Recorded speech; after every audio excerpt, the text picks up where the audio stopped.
Broadcasting from the beautiful Hill Country in Texas, this is OneRadioNetwork.com.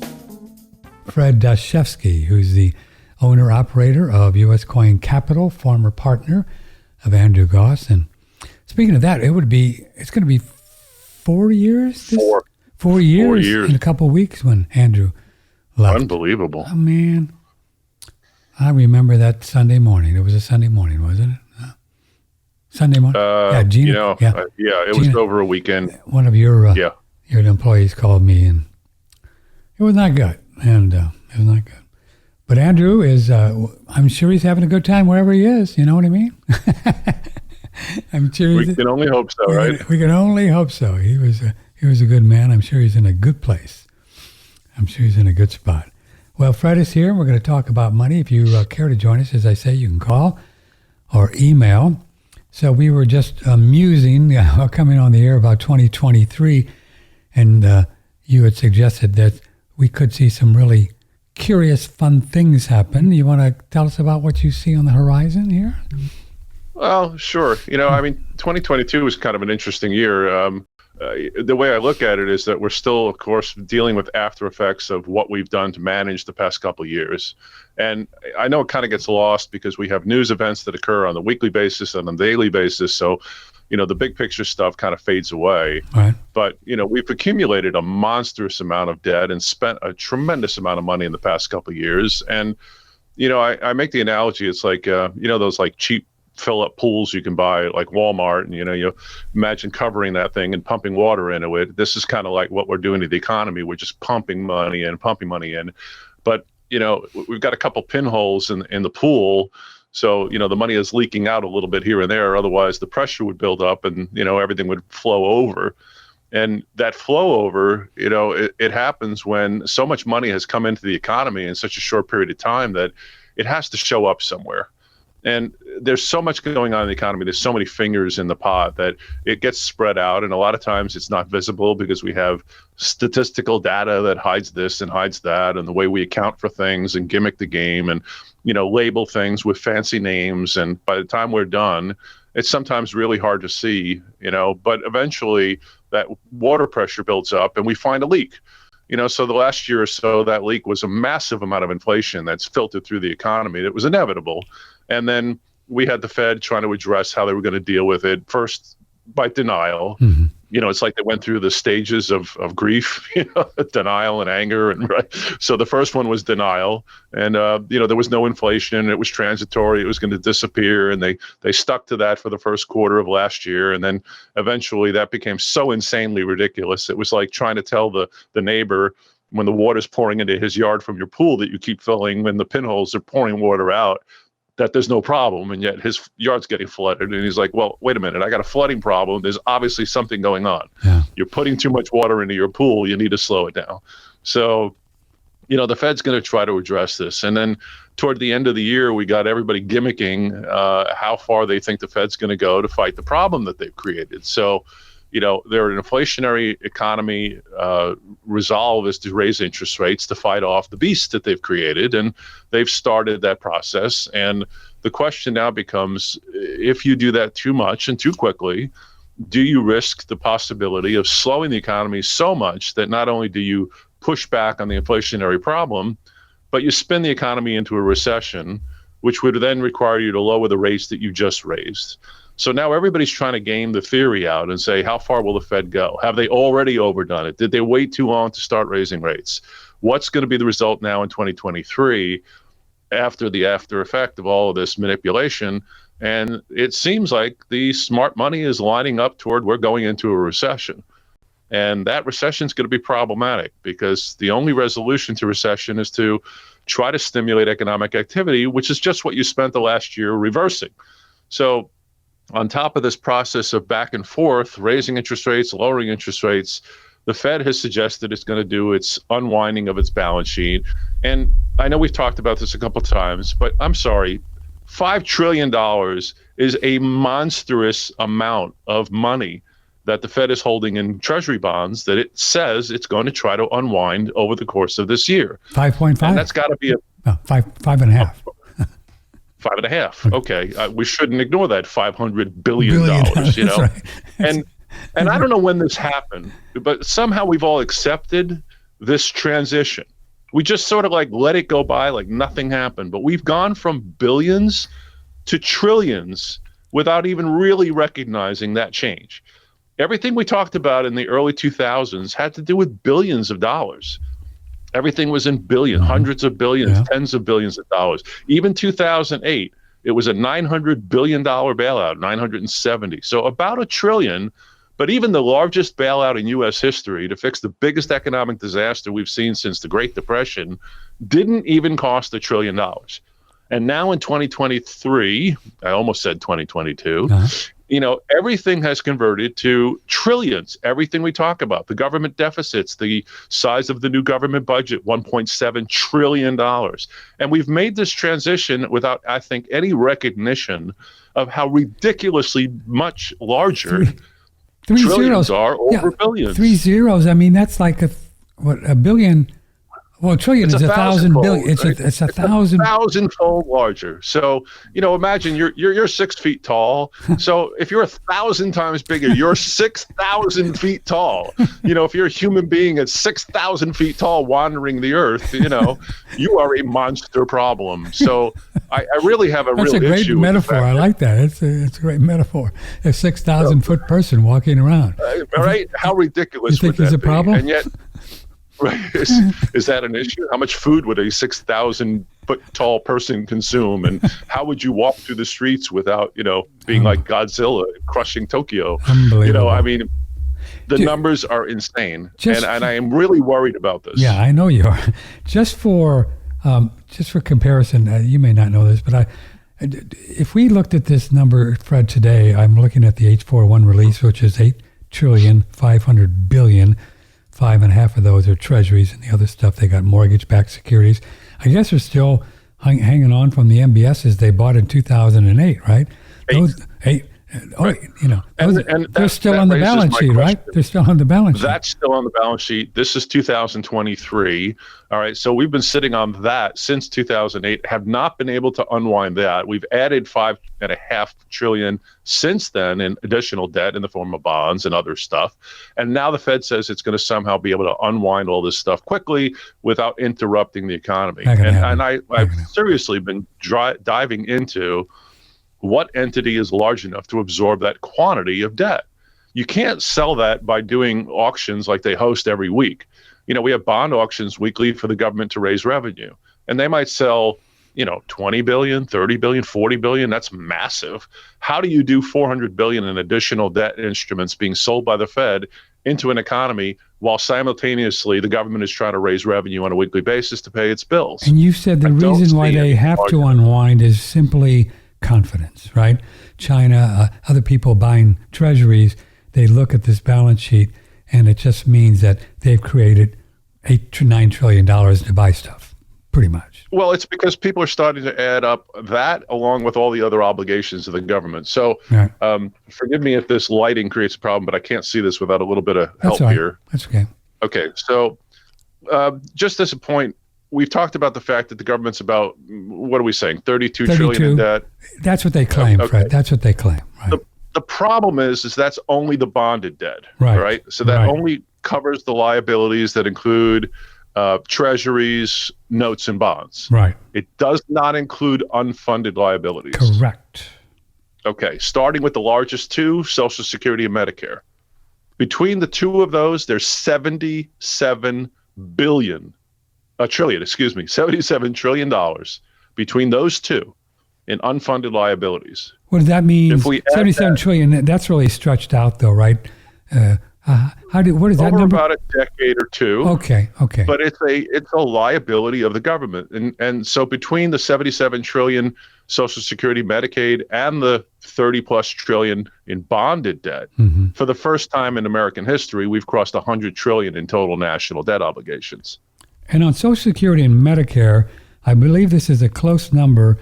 They need to take $450 billion out of income tax revenue to do the Social Security thing because they took all that money years ago. Yes. Okay. Is it So 450? Is that close? The fact that it's an unfunded liability is because we actually took what was supposed to be a trust fund and spent the money. Right. Yeah. And now it's coming due because we have the aging of America. And we have more people now withdrawing from than are contributing to. And that gap is creating a need for the government to come up with money. So it has this liability. It owes this money. And the fact that we ignore that, all those unfunded liabilities. And remember, there's about 170 various government trust funds besides Social Security and Medicare that also have unfunded liabilities. The government has obligations that are exhaustive. So there's 170 trust funds other than Social Security and Medicare that they've taken the dollars out just like they did, and they owe every month. They got to put it back in.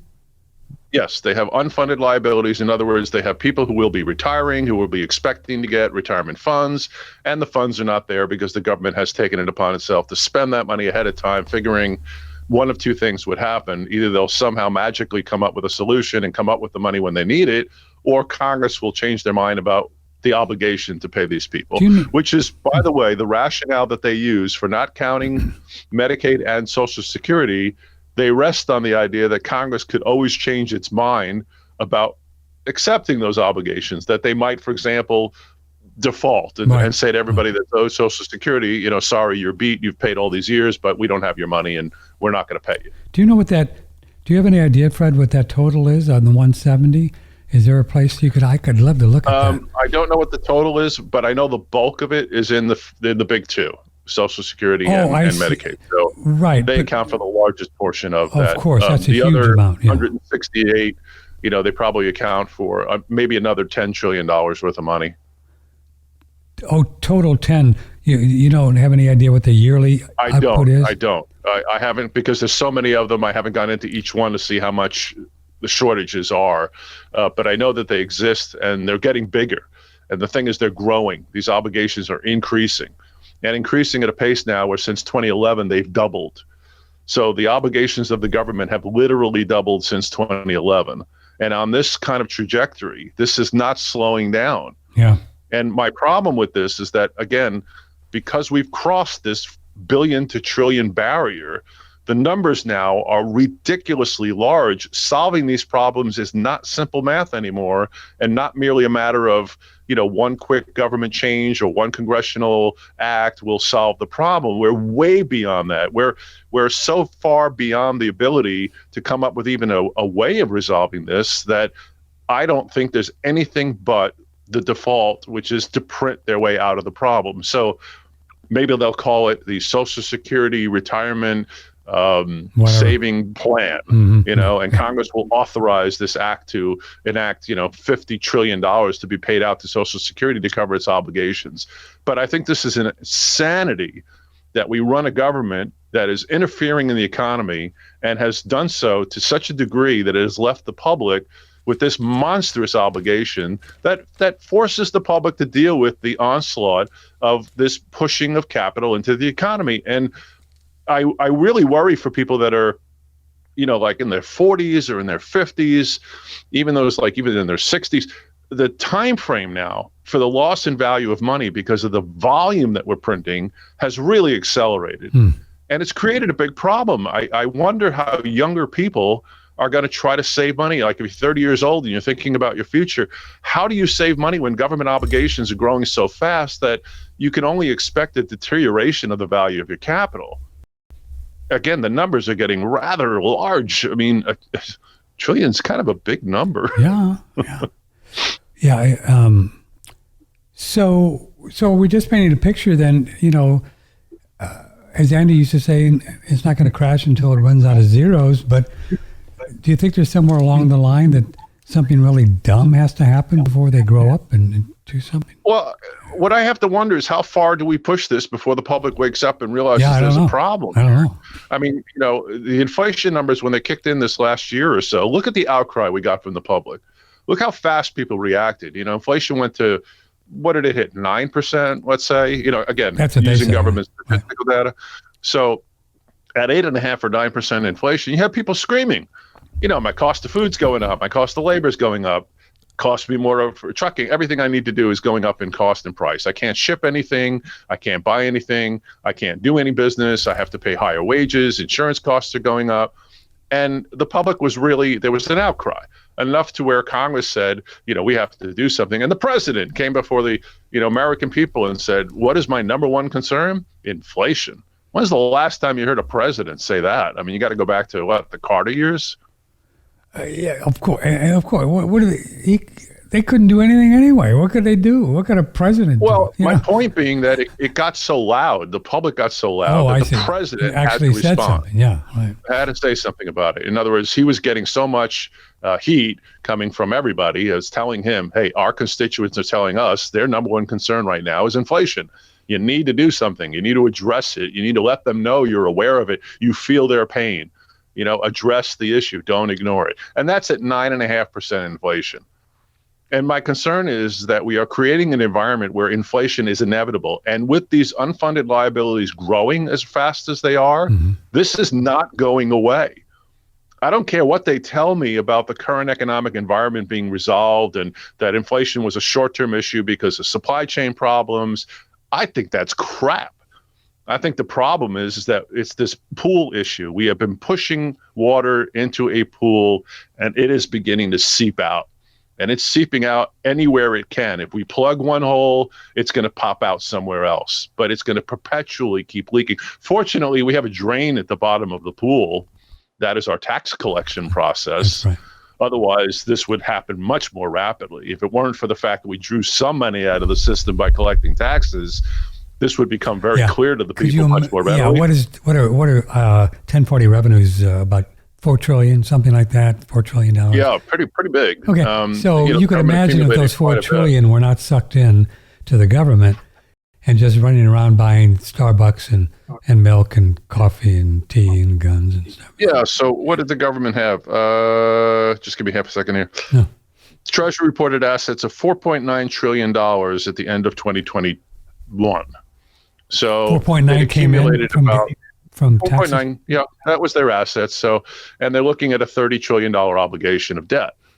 The difference, the 32 trillion we call it. So the difference between the two is what they feel they owe. And they say, well, we owe 32 trillion, but we had almost 5 trillion in assets. So we really owe about 28 trillion minus again, or ignoring again, all the unfunded liabilities, it's just insanity. It's like having a payment due in 6 months and payments that are due on a monthly basis. And when you're counting up how much money you're going to need in a year, you forget about the stuff you're going to need in 6 months and only count the stuff you need monthly. You forget about the fact that in 6 months, you're going to have this massive bill that's going to come in. You ignore that and don't count it as part of your obligations or concerns. And I think this is insanity. And I think this is going to catch up to us because the higher this ratio gets, the more obligations the government has, the less ability it has to pay off its debts, the more it needs to draw funds from its only resource. And that is you and me. And that's going to come out of one of two ways. It's either going to come out of your pocket in the form of inflation or higher taxes. But I think we're facing an inflationary problem that is simply not going to dissipate the way that they're trying to tell us this temporary environment we saw last year. It may increase a little bit, it may decrease a little bit, but the idea that it's just going to fade away, like none of these other problems exist, I think we're ignoring something very fundamental. So, Fred Dashevsky, is the difference between now and 1977 the amount of debt, and how did that just fade away? I mean, Ronald Reagan came in 81. How did they stop the inflation then?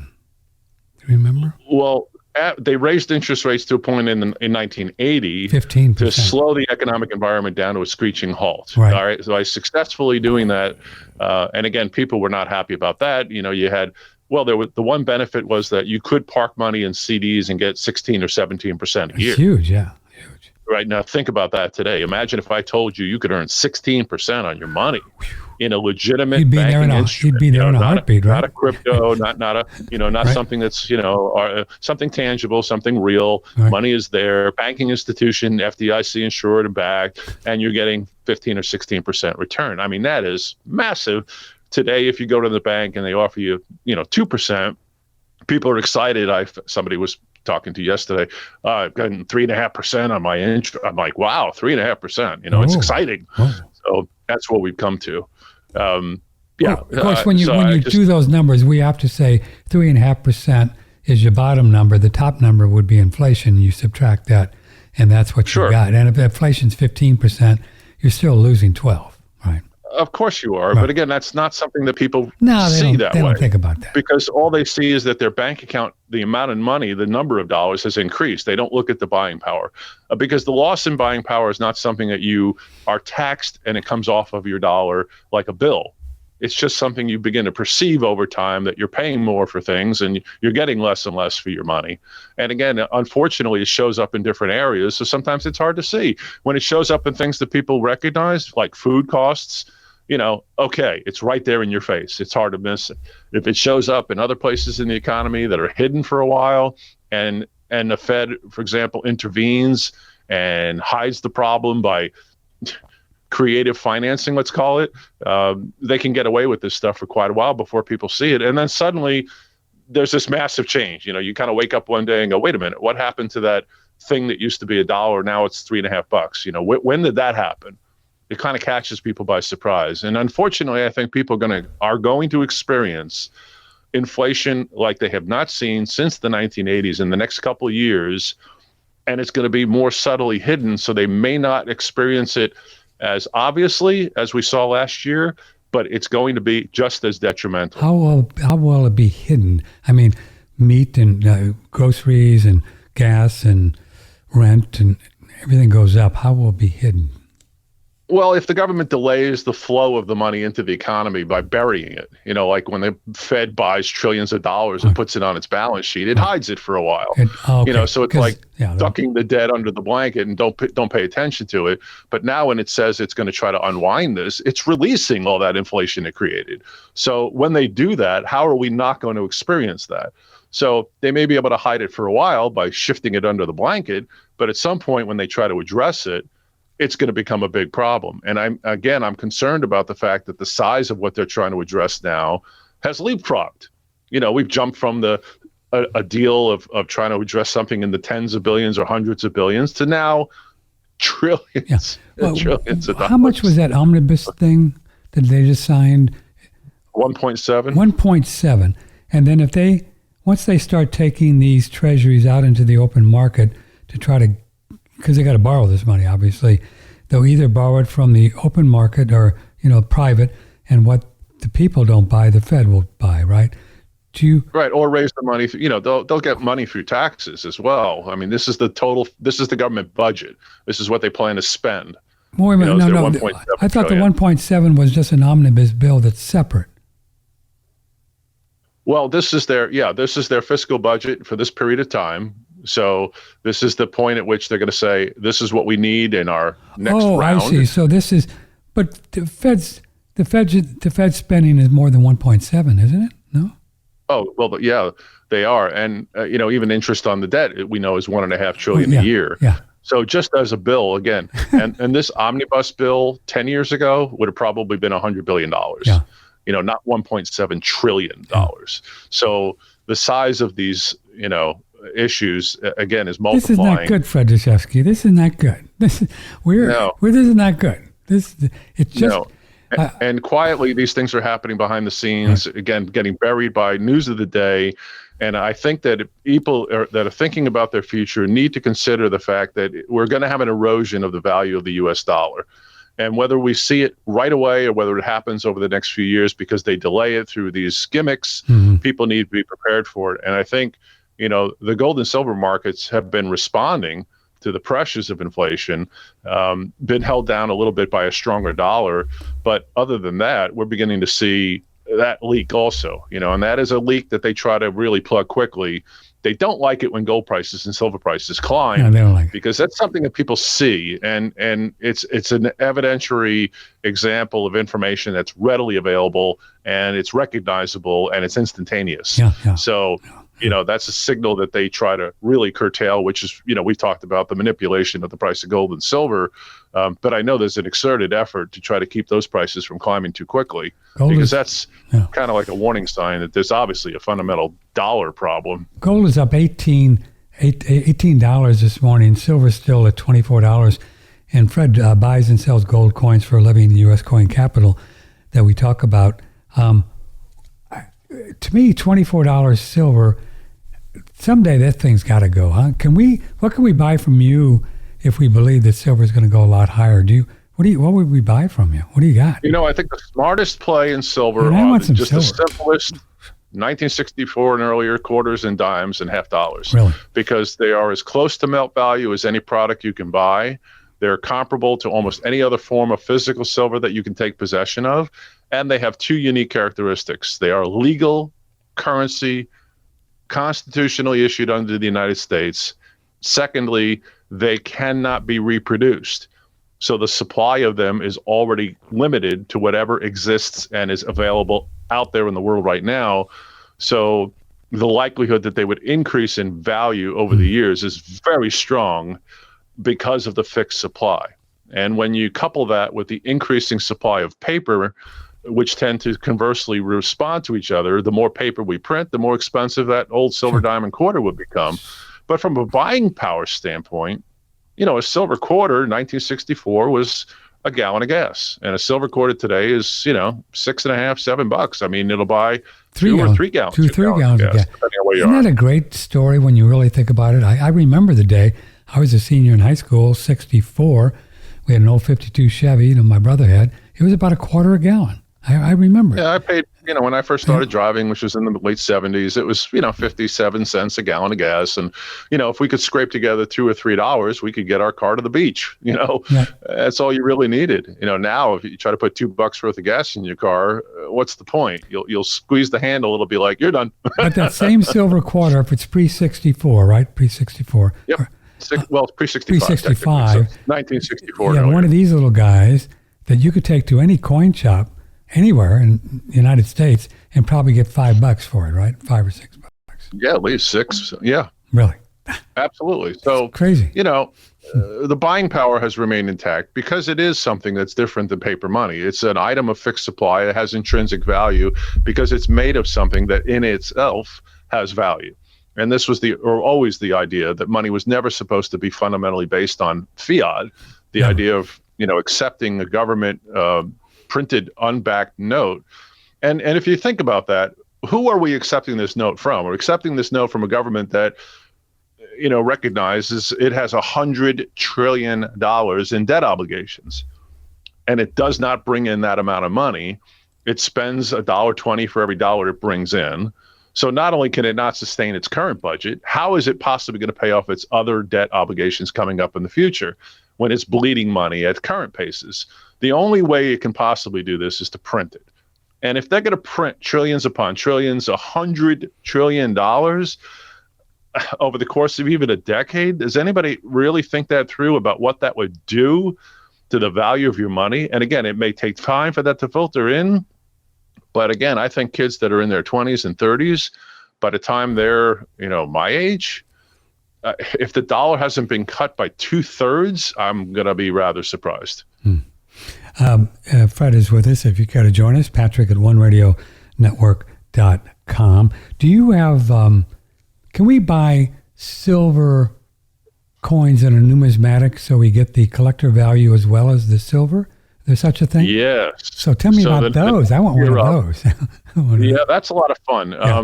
The next tier up from the, run-of-the-mill, and I hate to put them that way, but, the run-of-the-mill circulated quarters and halves would be, let's say, the old silver dollars. The old silver dollars. Now, they're interesting because they're 40 years older. They stopped making those in 1935, 30 years older. Right. Instead of 1964, when they ended the dimes and quarters and halves, they had stopped making silver dollars in 1935.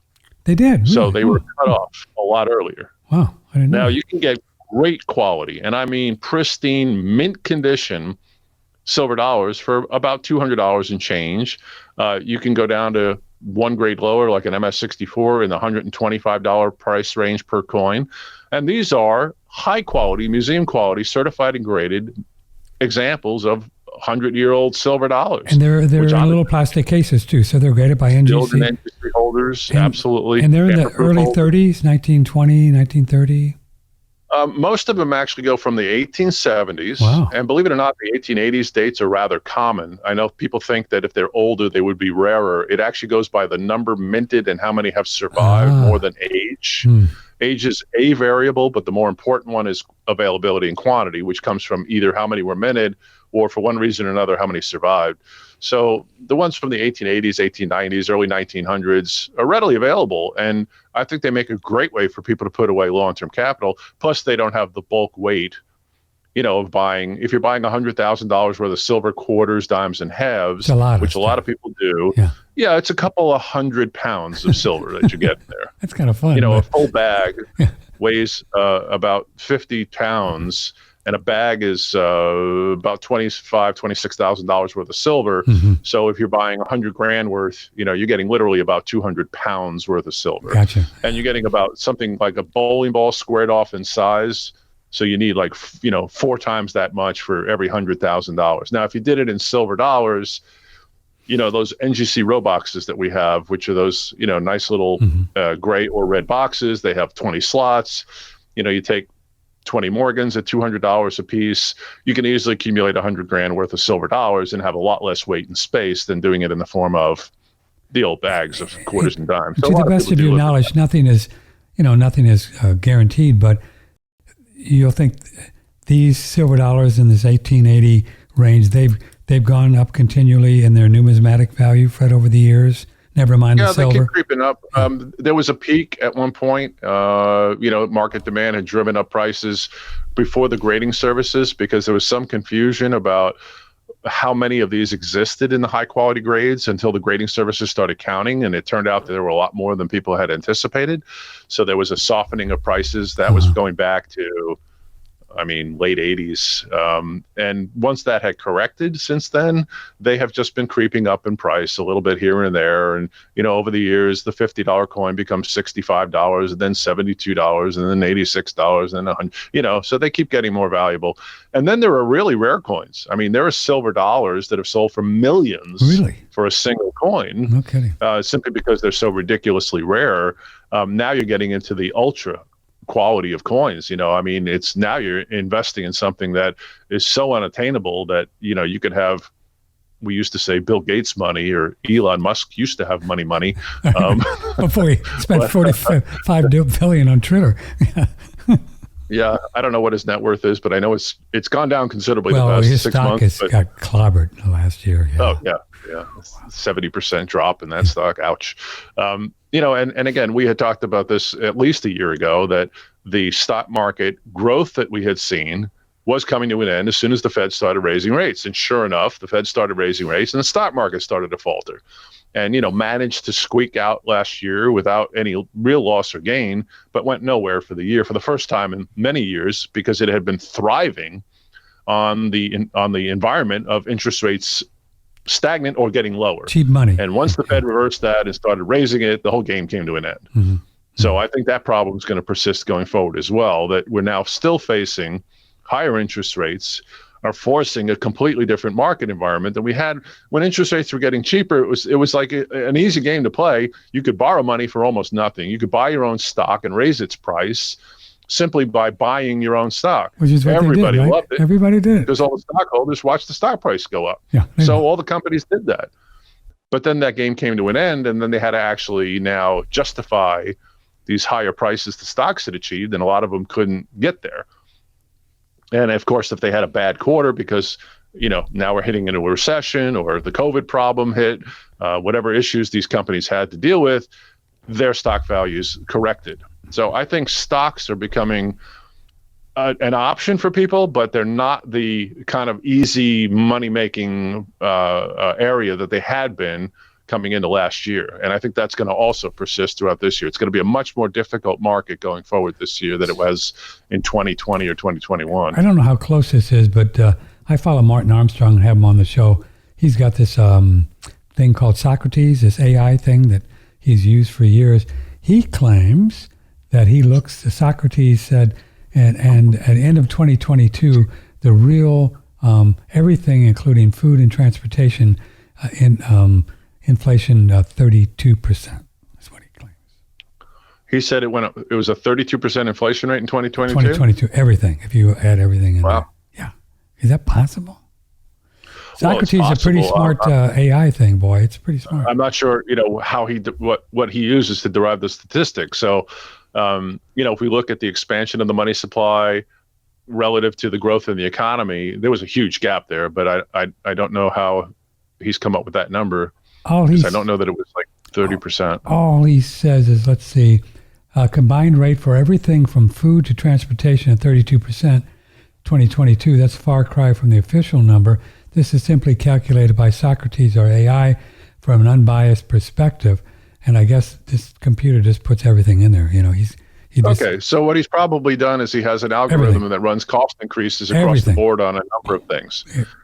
Maybe includes transportation cost and fuel cost and everything like that. When you do it all on average, that wouldn't surprise me, because I think in the real world experience, the end result of everything that we probably saw throughout 2022 would be if you went back to 2020 or 2021 and said, if I did X, remodel my kitchen or bought a new car, or, well, I don't know if that's a good analogy, any of the things that people would have spent their money on, and compared that a year later, how much more would those same projects have cost? The fact that they would have cost 30% more would not surprise me. I don't have a problem with that statistic. I just don't know how he derived it. Because I've talked to people with lumber and all kinds of building stuff, and those things went up in the last 2 years, huge. Some of them 50%, pipes and just crazy stuff, just bolts and nuts, and like, what's up with that? And my point is that why suddenly that happens? It's not like it happened out of nowhere. It didn't happen in a vacuum. Right. It happened because we've been pumping money into the economy for a few years to solve all the economic problems. And I find it particularly aggravating that the default position now from Congress and the Federal Reserve is whatever the economic problem is, just print the damn money. And we'll worry about the inflation problem and all of the exacerbations that come out of this later. We'll deal with that when it happens. Right now, we're just going to solve the short-term problem because it's politically expedient. And we don't want to hear people crying to the point where the president has to come on national TV and say, inflation, of all the things that we're dealing with, is the number one concern of the president of the United States. That, to me, is troublesome. We have a lot bigger issues that America should be dealing with than having the president have to focus. And first of all, like you said, what can the president do about inflation? What is he going to do? And what is the government doing in the middle of this anyway? We have a separation of church and state. The government is not supposed to interfere in any religious processes. They're supposed to leave all of that fair play. Nobody gets any kind of benefit. Everybody's on the same playing field. I think we should apply the same principle to economics. Get the state out of economics. Separate state and church, separate state and economics. The state does not belong interfering in the economy. We need a more laissez-faire type of economic environment where the free market deals with these problems so that the people can really see what's true, not be lied to and befuddled by economic gimmickry. And then because of that, they get blindsided by things that seem to come out of nowhere, but in reality were very obvious and potentially could have been thwarted ahead of time. Yeah, well, it's very troublesome. And then when you start talking about things like pension funds around the country, they're in sad shape. The governments, they're going to come up and just print money and bail them out. They're going to do that. I don't think they're going to default on the obligation. I find that hard to believe. They can't. So I mean, what are people going to do? Just go out and they're depending on this money and they're 60, 70 years old. And then what are they going to do? Just go out in the street? Right. No, they're going to. And, like we talked about the fact that one of the reasons the government likes to keep inflation numbers low is because of COLA, cost of living increases. So they are required by the government to pay higher rates to people that get benefits from the government. I got a good raise. Okay. Yeah. So Where's that money? You and everybody else. Yeah, where does that money come from? Yeah, where does that money come? Well, they borrow more of it. Was what they do. Well, that's my point. You know, and the fact that we had the largest COLA increases last year than we've seen in, I think, 20, 30 years, you know, is an indication of how significant the problem is. Because the last thing the government wants to do is pay out more money to people that it pays obligations to because of inflationary problems. Well, that's why they're trying to kill us all off, right? They'd rather let's get COVID and die. Let's get one of the few coal guys, you know. Oh, my God. What a timely question from Tammy. She said, I'm 65 and thinking about Social Security. How do I figure out when to take it? And thanks for being on. That is a great question. I talked to Andy years ago when I was getting around that time. That's 10 years now. And I think we figured out just to go ahead and get it. Andy and I, we put we did all the, he said, well, I would just get it and you could use the money. But I don't know. How do you, back of the napkin math. Yeah, how do you figure that out? Well, it depends on what the options are, you know. So you can take your Social Security, and what do you do with it? So you got to figure out what you're going to do with the money. I mean, I make my house payment is what I do with mine. Yeah, I do. Seriously, that's what I do with it. You know, putting it in the bank and hoping to earn interest on it, that's kind of a losing proposition when inflation is higher than interest payments are paying out. That doesn't leave a lot of choices. And I think this is part of the problem Americans are experiencing is the lack of options. You know, the real estate market was on a tear for a couple of years. It was insane down here, and I know it was the same across the United States. The prices were going up, leapfrogging. I mean, people were buying homes, relisting them and selling them for more a week later without doing anything, right? We knew that market was obviously topping when that kind of nonsense was happening. And again, like the stock market, the real estate market was thriving on the low interest rates and falling rate environment. That's really conducive for growth in real estate. It's wonderful for the real estate market. So prices were going up and prices were going up and people were able to sell their homes and make tons of money. Real estate values increased. Then rates started going up and it was like somebody really slammed on the brakes. So the real estate market has slowed down to a point now where it's not the same as it was. It's not over by any means. There'll still be growth in real estate in various areas, and we're back to much more normalized kind of growth rates there. My point simply being that as an option for investors, it's just not a simple win-win now. Just jump into the real estate market because it's constantly going up. So that's off the table. You have to be really, smart again about buying proper real estate investing. Same thing with stocks. I'm looking here. I just got. Excuse me for interrupting. I'm sorry, but it's 6.83, pretty much average now for a home, right? 6.83. Wow, that's considerably higher than it was a year ago. That's from Forbes. Yeah, that's from Forbes. I don't know if that's. No, I'm sure that's relatively accurate. And think about what that was a year ago. What was it? Probably half that? Oh, 3 or 4. Yeah, exactly. Yeah. So, I mean, that's a lot on mortgage payments. That obviously adds tremendous amounts to the monthly payment and prices people out. So that's what we get that change. So if we say that real estate is still good, but it requires, again, a lot more work, a lot more knowledge, particular value and being diligent, it's just not a simple, get rich quick scheme anymore. The stock market, the same problem. It's not as if there aren't some stocks that will go up, but it's a much more difficult market than it was a year or two ago. Where are the options for investors? The normal traditional thing to do in these times where options are off the table is you park money in something secure and safe, and usually government issued debt. But the problem with that now is the government issued debt is paying very limited amounts of interest in an environment where inflation is twice or 3 times what the government is willing to pay you for your debt obligations. What if you loan the government 30 years? What do they pay you? What do they pay you? Where are we now? 4%? I'll Google it here. I'll Google it here. I think the 30-year. Yeah. I know the 10-year and 2-year are still inverted. That's not good. We're still paying higher interest. Tell folks what you do for that. Yeah. So that's what they call what do they call that? What is that? Inverted yield curve? An inverted yield curve. Okay, so all that means what does that mean? Yeah, simply speaking, the way this should work is that if you take out a 2-year debt obligation from the government, in other words, you buy a bond that's supposed to pay you out in 2 years, right, or a 5-year note, or a 10-year bond, the longer that you hold that debt, the more interest they should pay you because you're willing to loan them that money for a longer period of time. Sure. Well, And the theory is that if the longer debt instruments pay more, the money that is investing into these instruments will go for that longer term debt, which the government likes. It would rather be able to pay you off over 30 years than have to pay you off over 2 years. because they like kicking the can down the road. It's just normal. Well, yeah, it gives them more opportunity to inflate the money and figure out another way to come up with the payment.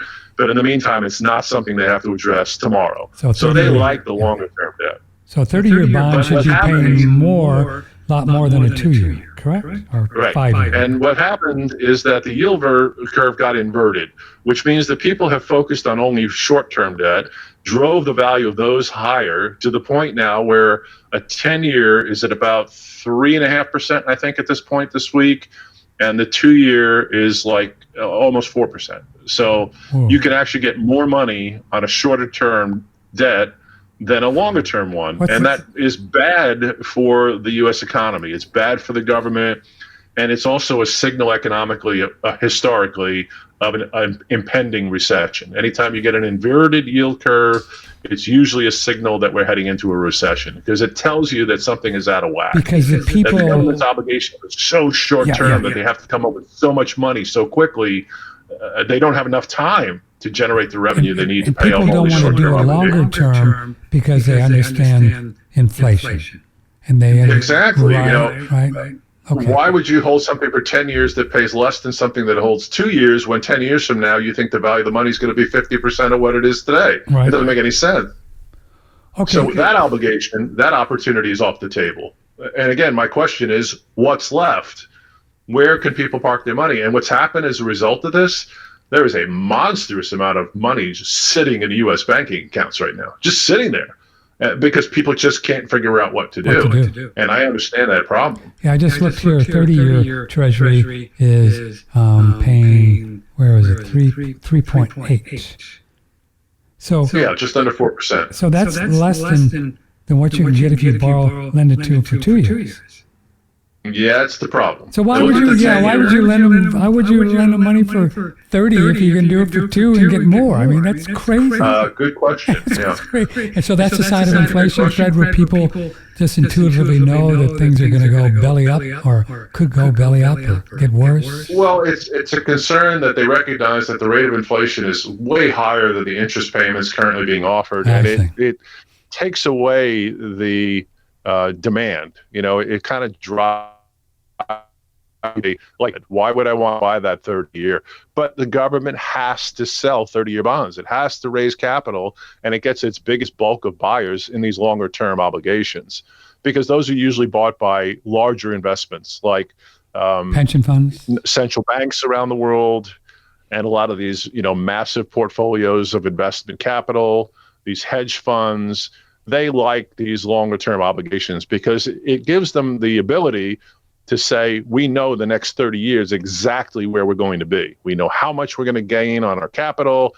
And even though they're ignoring the buying power issue, they're able to at least have stability to this point where, they're not buying into a stock like Tesla that's going to drop 70% over the year. They can assure their investors they've got a long-term stable investment portfolio. But what I don't understand is if they want to sell 30s, why doesn't that drive the rate up because not as many people are buying them? Wouldn't it be higher? So what am I missing here?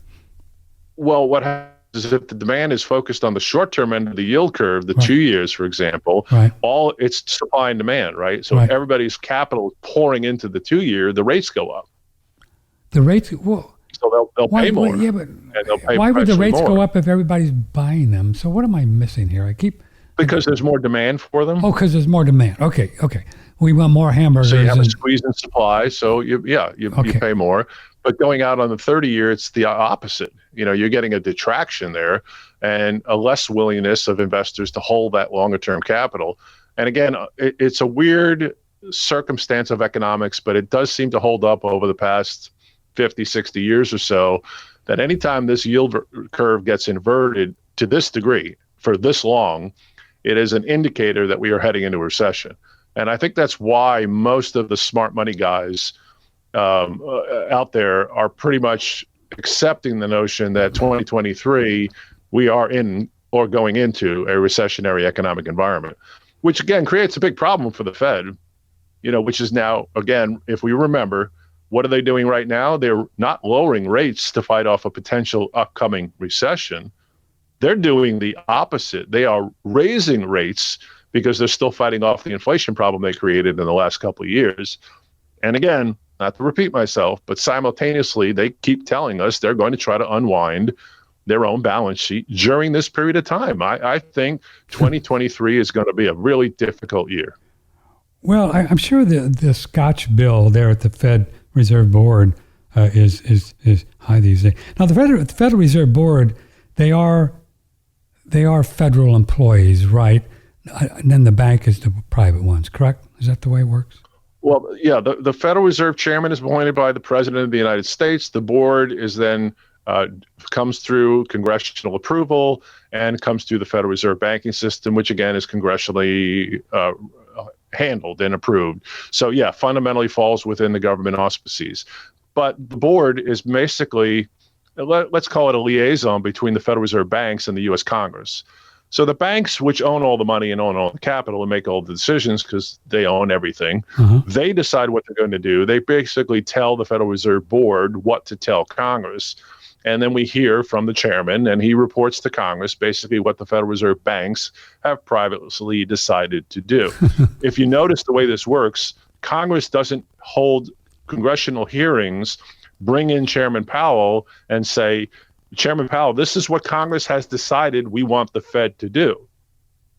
And then he goes to the banks and says, Congress has told us this is what they want us to do. It doesn't work that way. It's the other way. The banks tell the Federal Reserve Board what they're going to do, and the board then, out of an obligation from Congress that they have to report periodically, decides that they're going to tell Congress, whether you like it or not, this is our decision. And Congress can sit there and question them about it, but it doesn't have any impact. But what do you mean the banks going to do what they want? What do you mean the banks tell Powell what to do? What? Just because they own the Fed? Well, they decide what to do, and then they let him know what's going to happen. What do you mean what to do? When you say what to do, what does that mean? What raise interest rates, lower interest rates, buy bonds, sell bonds, buy international currencies. Remember the Open Market Committee, which I think is probably the most dangerous arm of the Federal Reserve, does a tremendous amount of funds protection, and also they buy the foreign securities. So they're the ones that decide how many yen we're holding in American, government, and how many euros we're holding. By the way, today is the anniversary of the euro. Is it really? Today in 1999, the euro was first offered, and came out actually, I think, stronger than the U.S. dollar, as I recall. Oh, at one point it was. But anyway, yeah. Yeah, now it's 88 cents this morning, I think. Or last time I checked. It was $1.25, $1.35 at the peak, I think. Not good. We should all go to Italy and buy a lot of pasta, baby. Well, here's the one thing. When the U.S. dollar strengthens against the world's currencies, you talk to people that travel internationally, they love it. Oh, they love it. They go to Europe and they go, oh, my dollar went so far. It was like, everything we were buying, dinners and clothing and jewelry, everything, all the accoutrements of playing on vacation were all a big benefit because the U.S. dollar was so strong. And when it's the other way, when the foreign currencies are strong, you always hear people going, oh my God, it was so expensive. Everything we went cost so much more money because the dollar was weaker. So there are benefits to this back and forth. But yeah, getting back to what we were saying, again, what my point is that the process does not go, Congress tells Powell, Powell tells the Fed. That's crazy. And then things are enacted. It's the other way around. Has it always been like this since 1913? It's always been since 1913. Wow. Crazy. Because we gave them this authority to basically control and run the monetary system. But there was this little provision in the Federal Reserve Act that required that from time to time they report to Congress. Okay. That's about it. Okay. And that's basically what Powell is doing, is he's reporting. Now, what's happened over the last 10 years or 15 years is more people have become aware of the Federal Reserve as an institution. Right. Most people don't even know it exists, let alone what it does, let alone that it's not a government agency, let alone how much influence it has on everybody's everyday wealth. Right. But as more people have become aware of the Fed, the news media and the financial markets pay more attention now to what the Fed does. And it began to grow during the era of like Greenspan, where he started making a lot more public statements that they would dice to the nth degree to try to figure out. And he was the master of greenspeak, they used to call it. Right. He could talk for an hour and he was done, and people would sit there and go, what did he just say? Did he just say we're doing X or Y? And remember when 60 Minutes actually got him to say that they created the money out of thin air? I mean, yes. The guy was pretty good. He kept pushing him, and he didn't like saying it, but he did say it. He did say it. therein lies the reality. So because the United States is forced with this economic environment where we authorized this banking industry to run itself through this private banking, institution, the Federal Reserve, they do have that ability to basically create money at will. And since they can do that, they are able to alter the economy. And I call it gimmicking or gaming the economy because it's crap. Again, it's denying reality. And they perpetuate this until something blows up in their face. And when it does, everybody screams a big up to do, and then they try to address it somehow. Yeah. But I'm saying these problems are getting much more vast. They're getting much larger now in the modern era, and they're getting so unwieldy and so large that there's effectively no other mechanism out there anymore. There used to be lots of options for ways to deal with the problems. We have only one left. It's printing money. And I think that's something the public needs to recognize. A government with $100 trillion worth of obligations that can print unlimited amounts of money as an option. What do you think they're going to pick when push comes to shove? And politically, they have to make the hard choice. Yeah. I'm curious about the U.S. dollar index and why it is so strong. And 104, right? Yeah, let me look this morning here, see what we got. Well, remember, it was 115 back in November. Now it's 104. It's down a bit today, and why gold is up. Crude is crude is down $4 this morning. Not going on there. But anyway, $70 for crude. Yeah, 73 WTI 70. So there's so many countries that are really having a hard time because they're pegged to the dollar, and lots of them are wanting to get off, including Saudi Arabia. Iraq is going to get off. They're done. They're going to get off. Vietnam wants to, because they're getting their butt kicked. It's just not good. Well, it's not only that; it's the fact that they're locked into this obligation they don't want to have to participate in. They don't want it. They just don't want it. And the fact is that it affects their own currency. If the dollar's strong, that means their currency's weak. Right.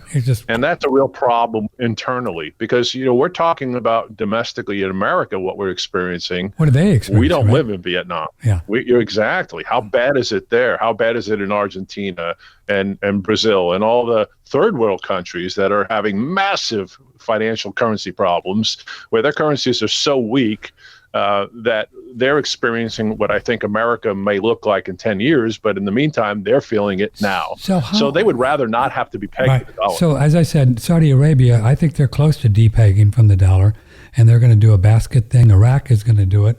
They're going to depeg. I think they already have. Iraq has. So what does this do to the dollar as countries begin to wise up and depeg? What does that mean? What does that mean? Is a big problem. Yeah, what does that mean for the dollar? I'm curious how that works. It's devastatingly bad for the dollar. Really? Yes, because the reason the dollar has remained strong is because we have force-fed the dollar across the world to all these foreign central banks. Because of oil, right? Because of oil and because of Bretton Woods. So, we've talked about this stuff a dozen times. Sure. We can go back and review that again. But the Fed required central banks around the world, one way or the other, whether it's arm twisting or by law, to stockpile U.S. dollars. They have to maintain a reserve of U.S. dollars, whether they like it or not. They figure out a way. They figure out a way, right? To get the central banks to have dollars. They figure out a way. Yes. Okay. Yes. And most central banks hold foreign currencies. It's not a bad idea. I mean, John Kennedy started it in the United States. He started the U.S. Treasury on a plan to help combat the problems that they were experiencing around the world, to try to avoid oil manipulation, to infiltrate U.S. economic environments.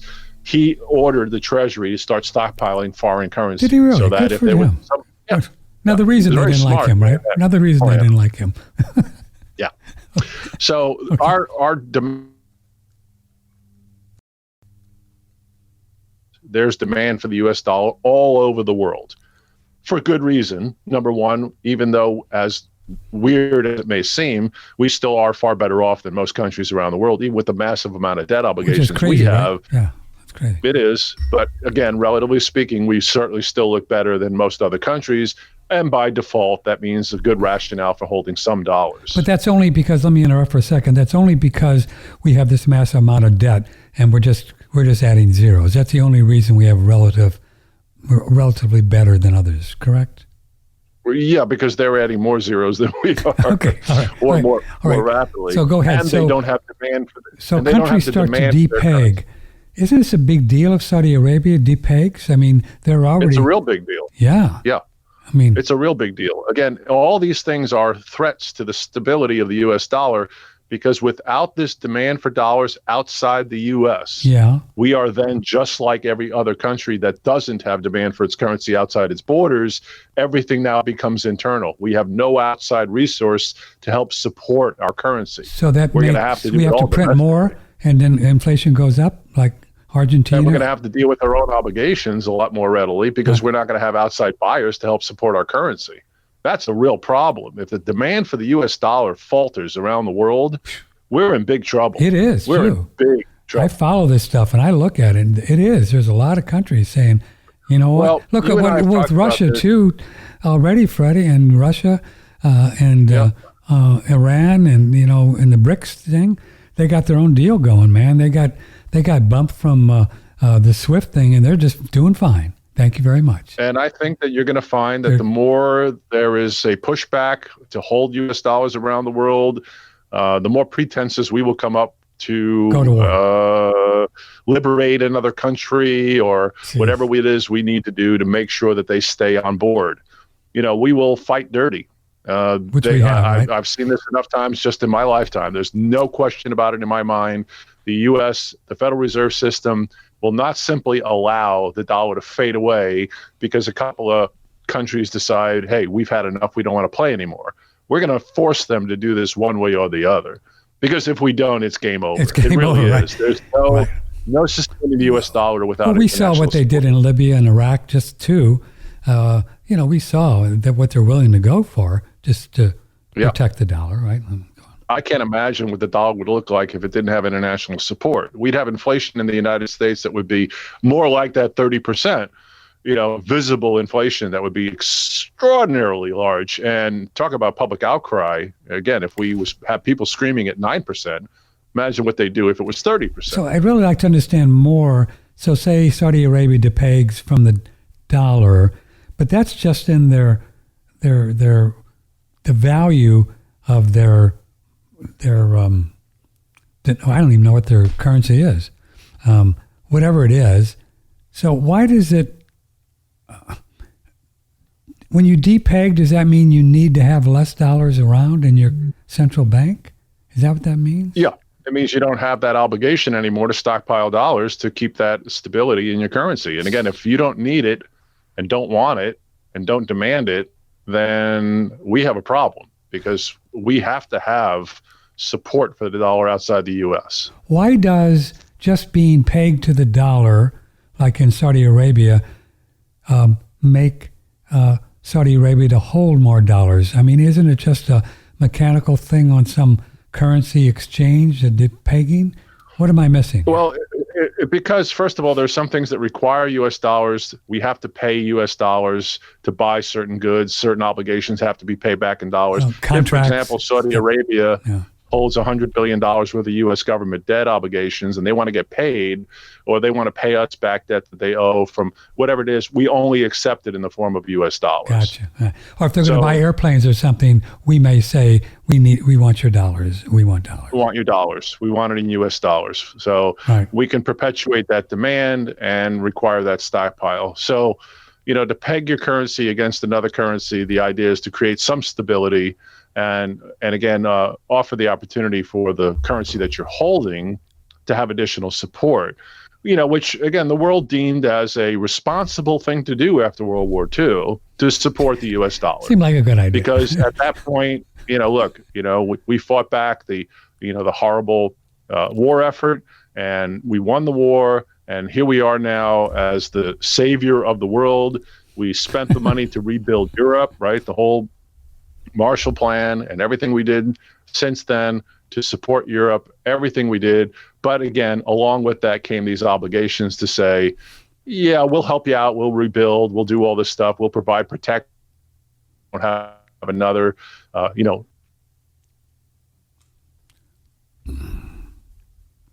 on.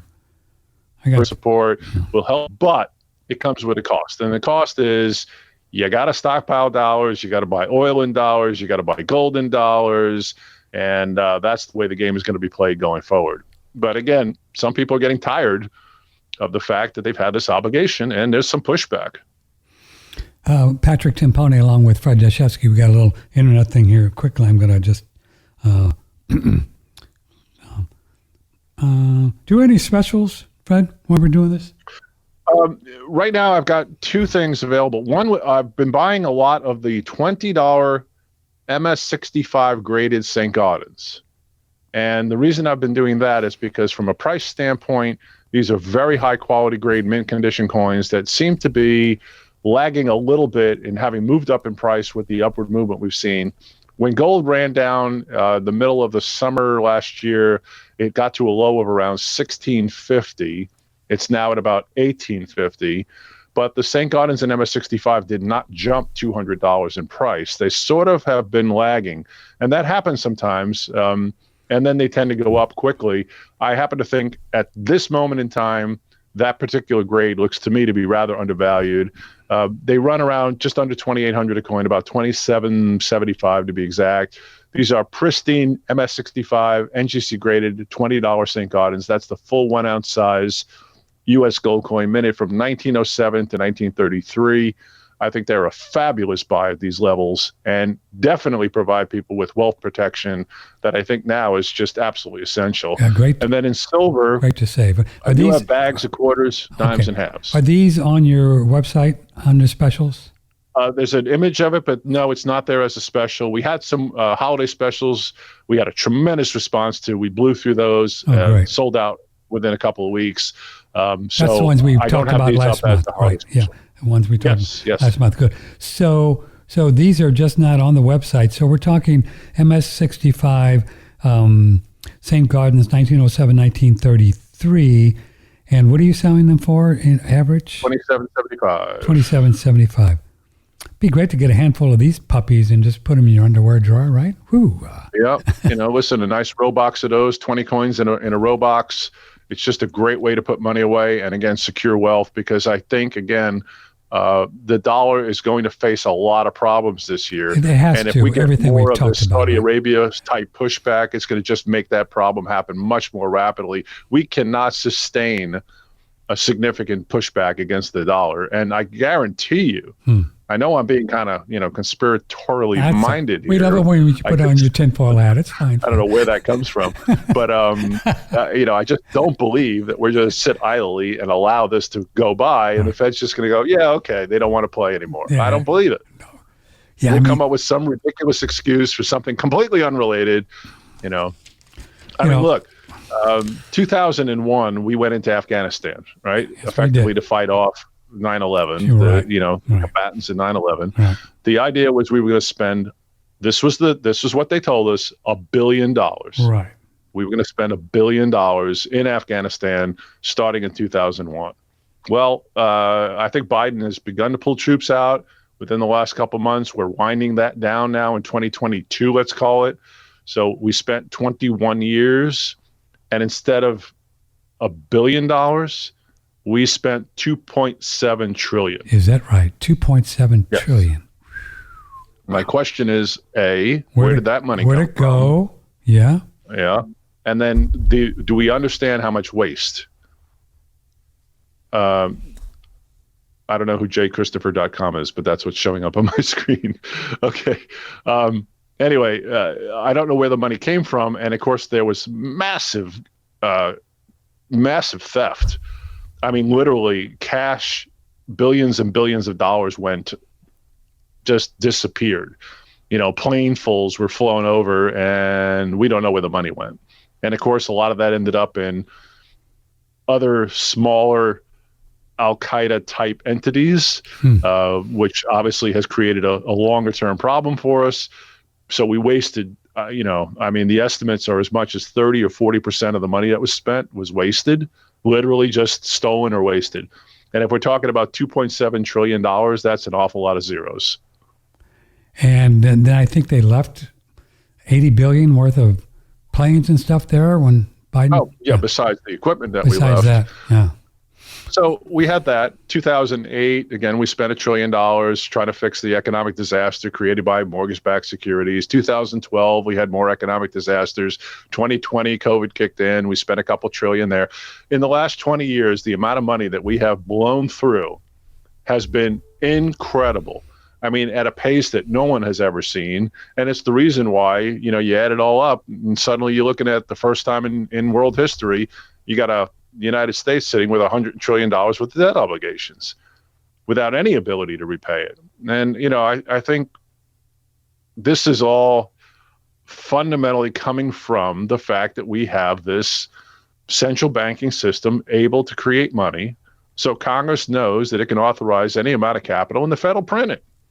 They'll make good whatever they have to in their obligations by printing the money. And it's the public be damned. And I'm sorry, but it's we the people first. So we have to take care of the public better in dealing with our money system. And until we get this Federal Reserve corralled, under control, this is just going to perpetually go on. I got something in my eye I can't get rid of. It's your finger. Oh, that's what it is. I've wondered about this before because somebody just emailed in and Billy, and it's a really long email, but the gist of it is that, he said, I understand this idea about fiat currencies and debt, but if it wasn't for that, nobody would be able to buy a house or a car. How do you respond to that as a solid money? Well, that's actually, you don't need fiat currency. You don't need fiat currency for that to happen. You do need a kind of a expandable currency. I would accept that notion that, spending a little more than you take in as a government is not necessarily a terrible idea, but it's a matter of amounts, and levels at which are controllable versus those that are completely out of control. I see. The idea, if you create money, if you're increasing gross domestic product, system, it kind of balances out a little bit. If we had growth in the economy, sure. But with a fractional banking system, we can create money for mortgages to be accessible for people. And I recognize the idea that if we had a standard against the dollar and it was not fiat, less money would be available. Mm-hmm. But also the cost of the home would be significantly different. It wouldn't be as high. Sure. Because we wouldn't have inflated prices. So I think in the end, it would sort of even itself out. And I think there would be just as much access to capital in a fixed standardized dollar than in a fiat system. So I don't think it necessarily translates that without a fiat system, we wouldn't be able to borrow money to buy mortgages. I don't think that's actually the way it would work. I just think they would be completely different in terms of both the value of the home and the real value of the money that you're borrowing. Yeah, it was a great scene in It's a Wonderful Life. Remember when they were trying to take all their money out of the bank, Jimmy Stewart's bank, and they were talking about a mortgage, and he said, well, you borrow money from us because it'll take you many years to save $5,000 to buy your house. $5,000 was the number. Was the number. I don't know when that movie was made, but that's funny, isn't it? $5,000. It's got to be what, 40s, I think. Yeah, something. But yeah, that is kind of funny. $5,000. Yeah, I remember when my parents bought a home for us. 6 kids at the time. I think it was 1955. I think it was like $27,000 or something. Yeah. I think my parents bought our home, in New York when I was a kid in the early 60s, about $27,000. Yeah, wow. That was pretty average then. Who would have thought if you would have said to somebody in 1965 that an average home is going to be, $400,000? $400,000. People would be like, well, how would anybody ever pay for that? How would that happen? It's all a matter of zeros, right? So during the time we're seeing all these rising interest rates, and then this could be a big problem for the housing market, as you referred to. Do we know late 70s and, when mortgage rates got to 15%, were there still people buying homes back then? I guess they would. Huh? Well, yeah. I mean, there's always going to be a demand for homes to some level. I mean, people have to buy houses at some point, and they pay what they have to. Wow. Obviously, it limited the amount of people that were able to make those payments and finance houses, so it slowed that buying down, which was its intent. But yeah, believe it or not, even at 23% mortgage rates, there were people buying homes. Can you imagine what your house payment would be at 15 or 20%? Yeah, not good.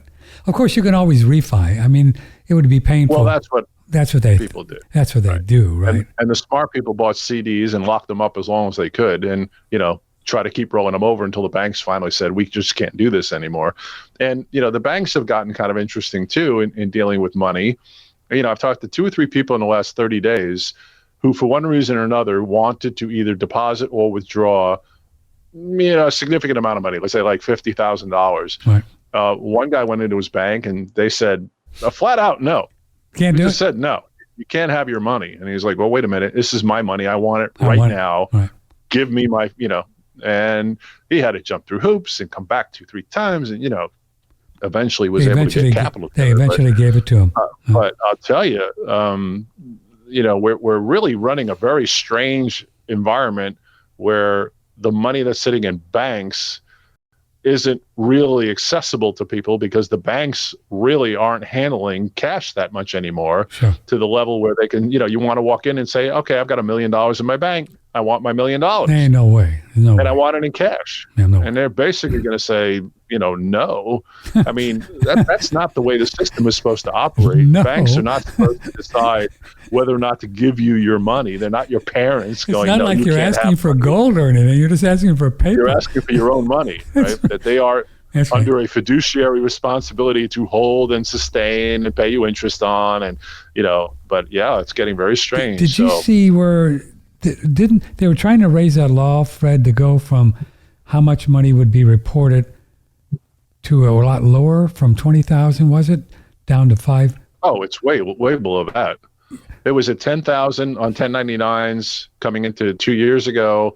The bank will not say flat out what the new number is, but it's already under 10,000. Right, but I think they were going to do like 5,000, but there was a lot of pushback from people like PayPal and stuff like that. They didn't want to deal with all that, and I think they put that on hold for the time being. I think it's still at whatever it was, 10,000. It's probably somewhere around $8,000, $8,500 or so. I mean, I have experienced a little bit of this, and there are some times where even under 10,000, they're asking questions, asking you to, give a social security number, fill out a form here and there. It's interesting. There has been a war on cash for a long time. Sure. They've been pushing to try to get people to not use cash because, again, they hate the fact that it's, unreportable money. They would rather have you use something, a check, a credit card, something that they can keep a track on. So it's interesting how there's strong pushback from the banks for people trying to get their own money. I mean, if I had the problem of having a whole bunch of money that it wasn't doing anything with, I think I'd be holding about half of them in gold and silver coins and the other half in $100 bills. That's what I'd be doing right now, because if they do something really wonky in 2 years, or central bank digital currencies, or I don't know what they're going to do, at least you'd have money to spend, and then you can sell your gold and silver and get more dollars and take dollars to the H-E-B and buy food, for goodness sake. People ask us a lot about how you use silver coins. I'm like, well, I hope to God it never gets to a point where we have to use a silver quarter to go buy food at a supermarket, because that's a pretty bad indicator that something has seriously gone wrong. That wouldn't be good. No. That's a real problem. I mean, think about everybody at every supermarket every day. Wow. Spending money, going to the cashier, buying whatever, $50, $100, $200 worth all of food. Plastic. And suddenly you can't pay with a credit card, a debit card, you can't write a check, and you can't spend paper money to do it. How is that going to work? So the thought process of people saying, I think I'm buying silver coins because I believe the dollar is going to become so unusable that we would need to conduct commerce with another form of currency. Wow. I mean, I don't think people realize how bad things would be if that were the case. So I don't foresee the use of silver coins directly that way. Right. I see it as a storage of value. Because you could always sell them for paper dollars. You can always sell. Or whatever the currency, or central bank digital, whatever it might be, it can be converted into whatever the currency of the day would be. Right. And that's how. I don't know why you're freezing up. I mean, I think I'm having a little problem with my internet. I'm back. I was just thinking that if the central bank digital thing goes through and in the future, that I don't want to participate in that at all. I don't want to. You may not have a choice. Well, if I had dollars, that you wouldn't have to join, right? You could just buy what you wanted. Well, if someone will accept the dollars, but if they they'll lock it down always accept dollars, wouldn't they? I don't know. Again, if you're saying that we're shifting to the central bank digital currency, and at some point they turn around and say these dollars are no longer a form of currency. Well, I mean, but there's probably 40 trillion out there, and most of them around the world, $100 bills. You'd have to give people years to get rid of them. Absolutely. You just couldn't say no. End of story. No. Nope. Yeah. That's been my position for a very long time. But this is not an overnight process by any means. No. Even if they announced it tomorrow, it would take a decade for people to kind of unravel, right?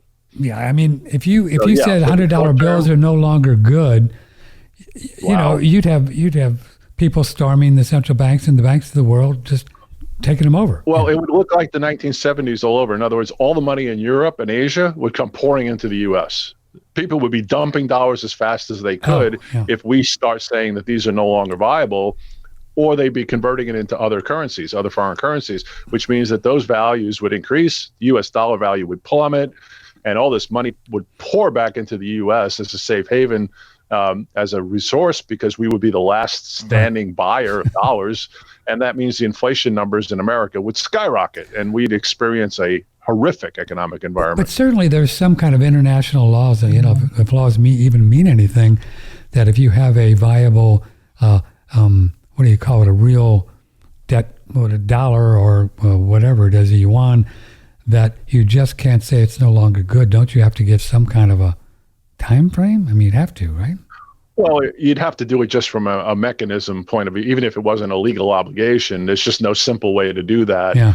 You can't convert an entire country's economy overnight and just say, the only time that you ever got away with that was, remember, the military script. Oh yeah, a Civil War. So during Korea, for example, they would have military script that would expire, and they would say that as of Friday, this military script you're holding is worthless.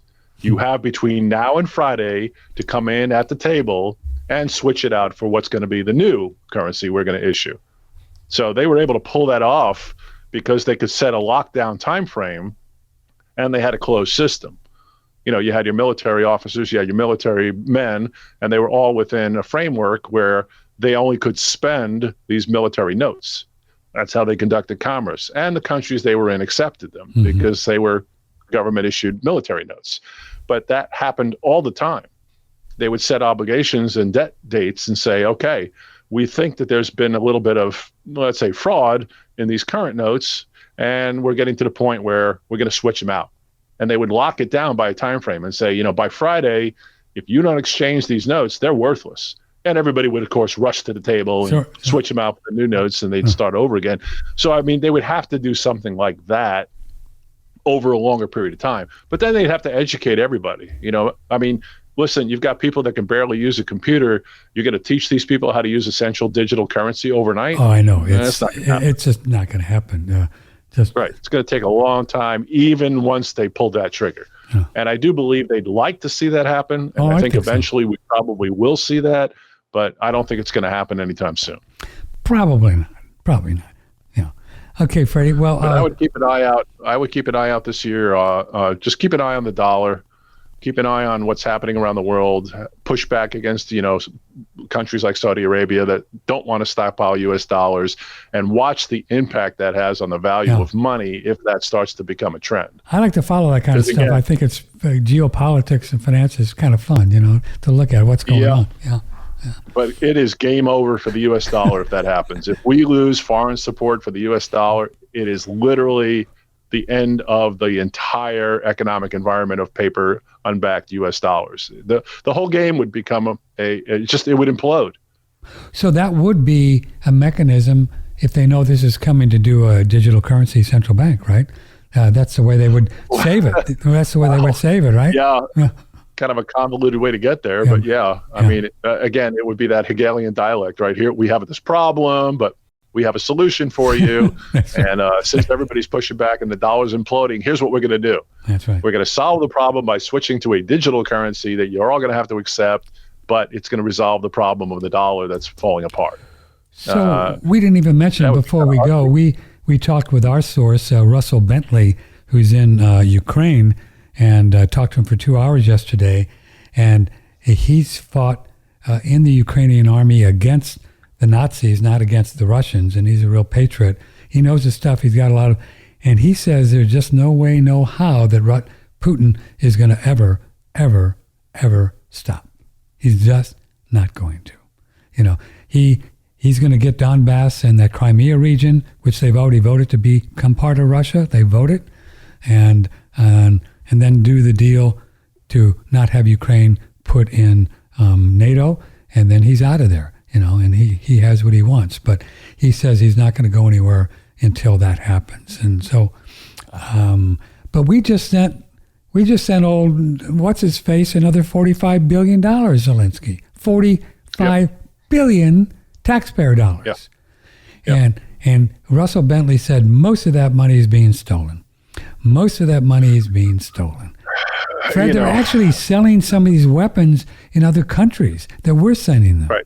They're selling them in Germany and Syria, and they're selling them. Well, I hate to say this, but this has been happening since the invasion of Afghanistan in 2001. Same thing. They've been doing it, right? The graph that has gone on is it's stunning. The numbers are just absolutely stunning. Yeah, I just can't even envision what it would be like to lose a plane filled with cash, just to have it disappear. In Afghanistan, that happened? Yeah, several times. Oh, several times. Yeah, not just once. Yeah. Boy, Russia and China and Iran, they're having some fun. They're getting together, and they're not fooling around, boy. They're gonna do well without the dollar. They're figuring out the game plan, boy. You know, if I were a foreign country, I would be probably doing the same thing in one of two boats.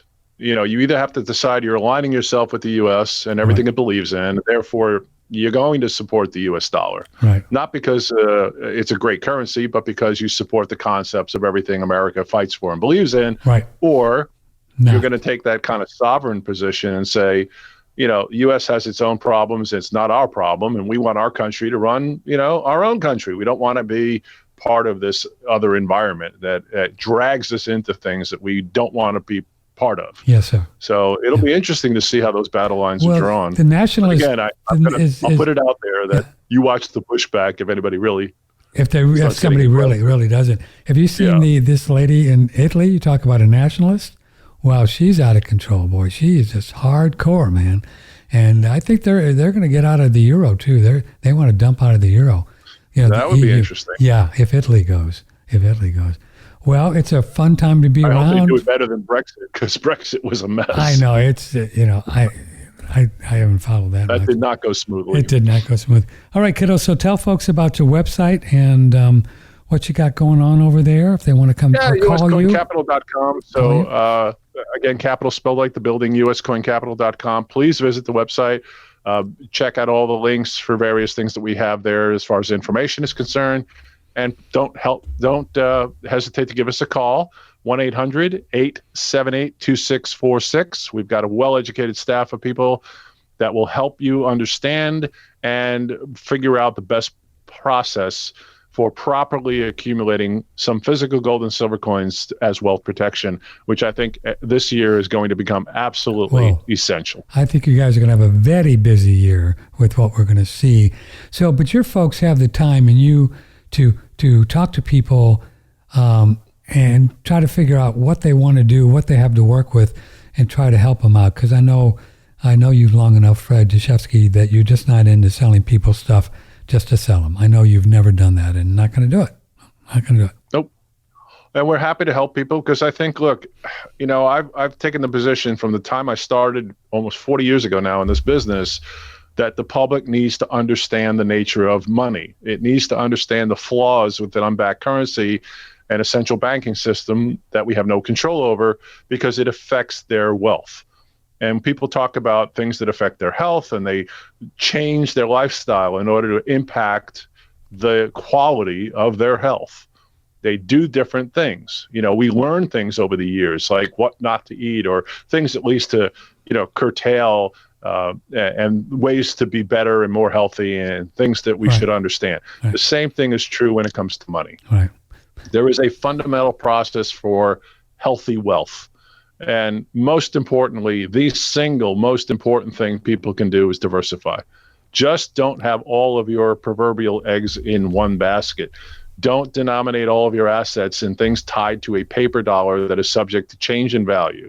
Diversify your wealth, at least put a portion of your long-term money into something that has a shot of appreciation over time and will at least sustain its purchasing power. That is absolutely essential. And I think that your point is well taken for 2023 and what's going on. And there are more and more even close to pseudo mainstream and alternative places talking about the Fed, talking about the dollar, talking about gold. The people talking about gold is out of control right now. People like Peter Schiff and Martin Armstrong, all kinds of folks. Tom Luongo, who we have on regularly, they're very bullish on gold and silver because they understand what's going on. They just understand. Sure. Yeah. And I think they, some of them, they recognize the fact that at any given moment, this entire game that we're playing, somebody could pull back the curtain, and a lot of them anticipate for one reason or another that's going to happen in some time frame. I don't know about any of those particular things, but I get it, and I understand what concerns people. When it starts to become pretty clear that a government has so much debt obligation that the only thing you can do is print money, people need to recognize that there's no two ways about it. You can't just print trillions and trillions of dollars and not impact the wealth of the public. And people should recognize that that is the road that we've taken. That is the choice that we've made, and we better address it now or suffer the consequences by ignoring it later. Yeah. Well, it's certainly I think it's a pretty monumental shift changes going on financially and geopolitically around the world. I mean, you can see it, right? Big stuff. Big is moving. So where it's all going to go, well, glad to have you here once a month so we can walk through it. Fred, thanks a lot for being here. Fred's number again is 888. No, I'm sorry. 800-878-2646. Yeah, I get confused with mine. 800-878-2646. Talk to Fred or one of his staff, and he'll take care of you. Okay, brother, take care of yourself. Happy New You, 2023. Happy New Year to you, Patrick. I hope it's a happy and healthy one. Thank Great you. one for everybody listening out there. And again, any questions at all, we're reachable. Thank you, Fred. Take care. Fred Dashevsky and the Real World of Money, 800-878-2646.